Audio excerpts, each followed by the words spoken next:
All right, what's up, guys? Today we're talking weight loss in the most simplistic possible way we can put it. Nice way to put it. Yeah, there's so much confusion out there. There's so much misconception. There's so many marketing employees. There's so many schemes. Right. What is weight loss and how do we go about it? Yeah. Most people, when they say weight loss, they want to have the ability to actually drop pounds or maybe change their appearance regarding just body fat. So when it comes to weight loss, they think I need to be doing cardio X amount of days. Yeah. I need to be maybe weight training. Go do some crazy restrictive diet. My diet needs to be berserk. Would I do a 500 calorie diet, you know? Yeah. Some fat or some juice diet or some shake diet or it's so many of them. Yeah.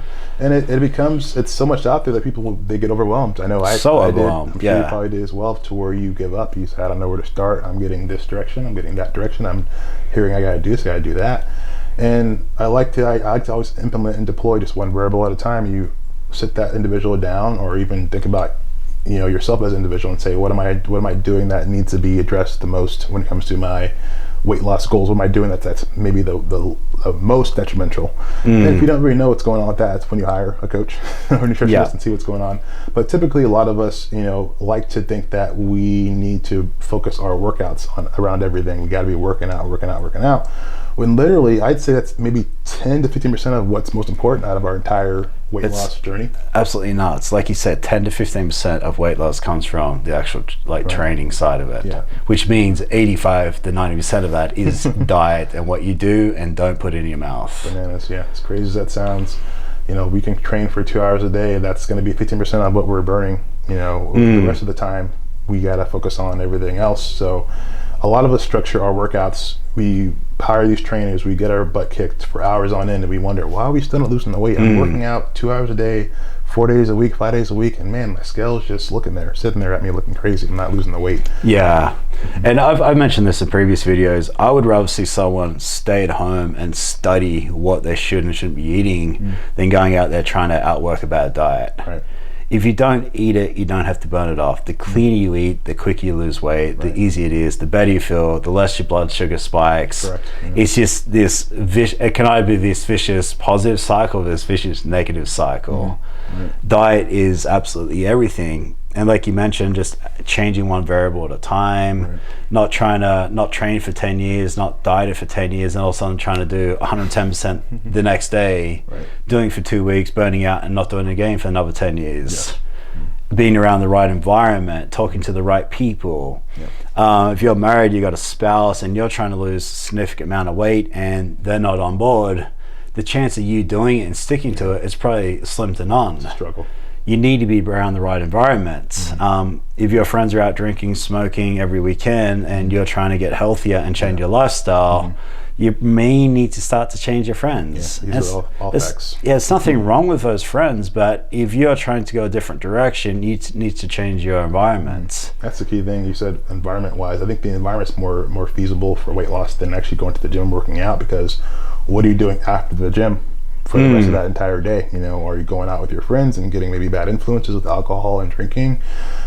Food choices, you know, are you out all night with your friends partying instead of getting proper sleep? You know, are you going home and stressing about maybe your husband or your kids or your work? Like, all those things actually going to trump your ability to lose weight over working out. Yeah, and another thing too is you need to, I've mentioned this, you need to find a reason that's important for you.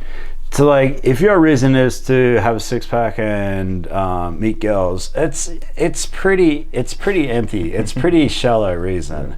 Short-lived. You need to maybe search a little bit deeper. Hey, I want to walk my daughter down the aisle when she gets married. I want to meet my great grandchildren. Stay alive. Stay alive. Find a better reason. I want to be able to sit in an airplane seat and actually sit there comfortably. I don't want to die from a heart attack because someone in this country dies every 39 seconds from a heart attack. You need to find a better reason. And you find that reason, you're more likely to stick to it, right? Yeah, if you can find a smarter approach to weight loss is not about kicking your own ass in the gym. If you're trying to be a triathlete or a CrossFit Games or a bodybuilder, then different story. But the majority of us are not focusing on that. But we're, for some reason, using those same tools that bodybuilders and elite athletes use to get those same goals, and that's the wrong direction. So a lot of us are misled. So like you were saying, Brendan, is the main thing about it is what you're doing outside the gym is good. It's going to be key. Focusing on your meals. If your meals are what you need to focus on the most, focusing on your meals, focusing on proper sleep, focusing on just getting your proper steps in. People are now, they have their Fitbits and whatnot. They're, I got my steps in. That's actually a really good thing. Yeah. If you can get a consistent amount of steps in daily, maybe 5,000, 10,000, depending on what you're doing with your lifestyle, getting proper sleep, controlling your stress, controlling your eating, that's going to be more important and actually more obtainable and more of like a lifestyle approach you can do. And if you're doing with your spouse, you can implement that with your spouse. You guys are usually together a lot. Maybe you guys don't work out together because the time schedule, but usually when you guys are home together. Yeah. You guys can go for walks together, make food together, maybe go to sleep. Make good food decisions together. That's key. Which is key, right? So, yeah. And it becomes more of like less of a hassle and more of a lifestyle to where you do it out of, just naturally do it without thinking about it eventually. Yeah, absolutely. Yeah, develop habits, develop a lifestyle. So you do it on a consistent basis where you're not pulling teeth. It's not an effort. Right. And I like to touch on this too. If you've got children, leading by example, being that good role model. So important. There's so many overweight children these days, and I can't stress to you how hard it is for a child to become overweight.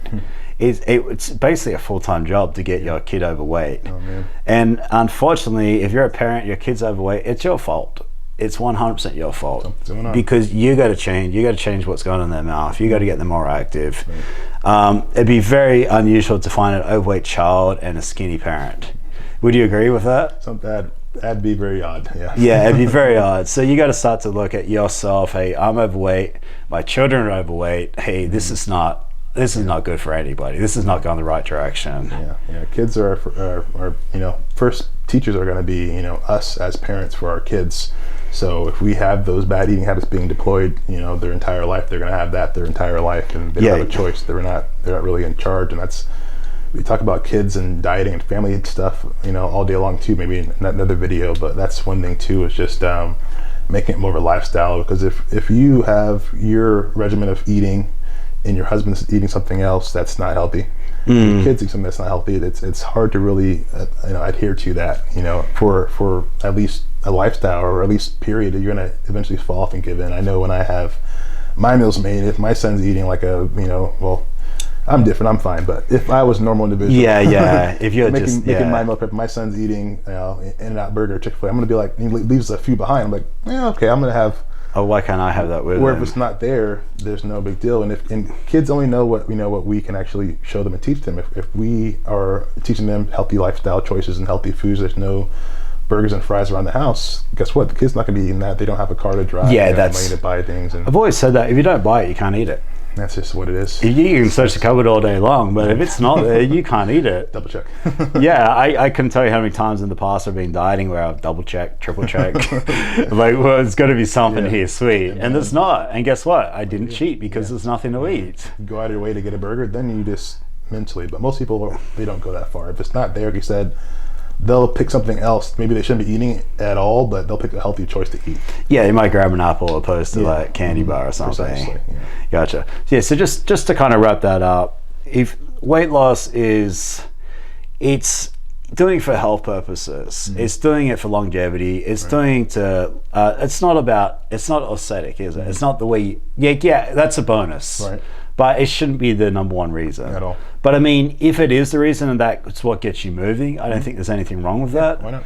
But you need to go on a deeper level. Like, why is this important enough to me where I'm going to take action? What's my environment? Who am I hanging out with? Is this like one of my favorite quotes? Those who do not increase you will eventually decrease you. Someone's not adding value to your life, they're going to be taking value from your life. I like that. And it's so simplistic, but it's so true. Like, we hang out, we're friends, we talk positive stuff. He adds value to my life, therefore we're friends. Right. But if he's overweight, he's drinking, he's smoking, he's going out on the weekends, he's not adding to what my goals are and where I'm trying to be. Therefore, he's probably not a good influence in my life. Doesn't make anything wrong with him. He's just not the right person for me at this time of my life. What else is super important when it comes to weight loss?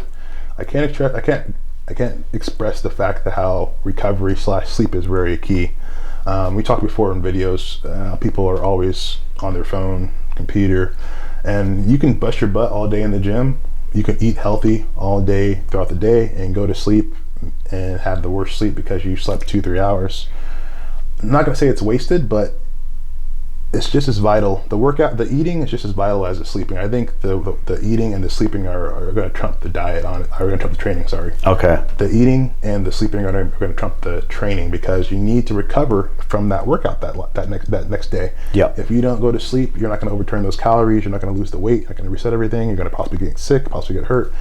You get hurt, that's going to discourage you from losing the weight, because you can't work out, and then it's also going to put on weight because you're actually not mobile anymore. Yeah, yep. So I think people like to think that they can run off of 2-3 hours of sleep, and maybe you can. You take your coffee and your caffeine, but your body is not going to adapt and change and want to continue to give you weight loss if you don't properly give the recovery it needs and proper sleep. You got to take care of your body, right? Yeah, our bodies are a beautiful machine, and very magnificent, very, very intricate. But if we don't give the proper recovery it needs that next day to turn everything over and reset, it's going to not perform the right way. You're going to wake up the next morning wondering why you're craving and why you can't adhere to what you were doing before. It's probably because you're sleep being off is going to increase your body's ability to actually store fat opposed to burn fat. Okay. Where if you get proper sleep, you're going to be able to overturn those calories. The food that you ate, you're going to be able to utilize that for weight loss too. It's very key. A lot of us have bad eating habits and bad sleeping habits, and I would say if you feel that your eating is really good already watching this video, really see how your recovery is / how your sleep is. If you feel that I'm that person who sleeps maybe 3-4 hours, maybe 5-6 hours, I should be getting 8-9 hours when I can, but I'm in my computer, I'm at a plateau, I'm not losing as fast as I want to lose. Let me implement better sleep, better recovery, implement better habits before you go to bed. Turn the TV off, turn your phone off, putting maybe a timer for your TV to go off. That's what I do. Yeah. I've been doing that lately too. That way it turns off. Just being aware of it and working on it, right? Those key things, It's gotcha. one thing at a time. Yeah. And the last thing I wanted to touch on too, and I kind of want to call people out on this. You're an adult. You're a grown-up. You know what's bad for you. You know what's good for you. You know you're supposed to be active. You know that you and you only dictate everything that happens in your life. And you can point the finger, you can make excuses, you can stick your head in the sand, but nothing's ever going to change by doing that. Right.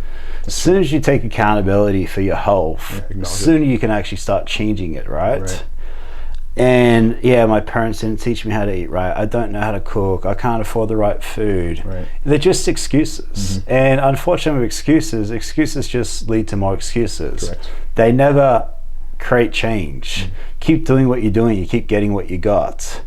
Right. And you've got to step up, you've got to man up, you got to, woman up, and you got to take action, and you got to find that right information, you got to find that right group of friends, you've got to read those books, watch those podcasts, listen to those videos, talk to the right, whatever it takes. That's what it is. Be an adult, start acting like a grown-up, and take responsibility before sickness or disease or death takes responsibility of you. And it's the way that everyone's going, and if you don't want to be that person, you got to take dramatic change. Especially with a family that you're supporting, you don't leave them behind.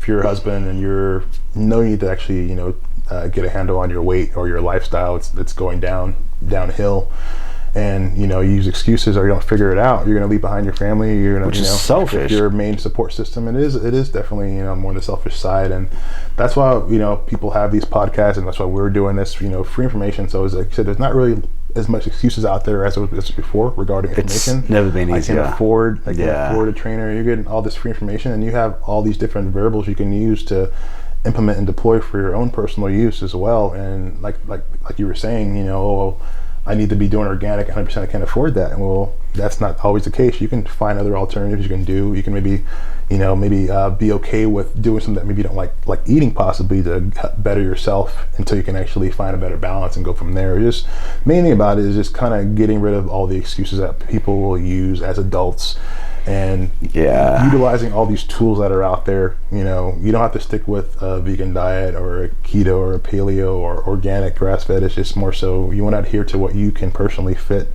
in your budget and your lifestyle, and then go from there. What works for you. That's just the thing. But sticking your head in the sand and saying it doesn't work is not going to get you there. All right, thank you guys, and we'll see you next time.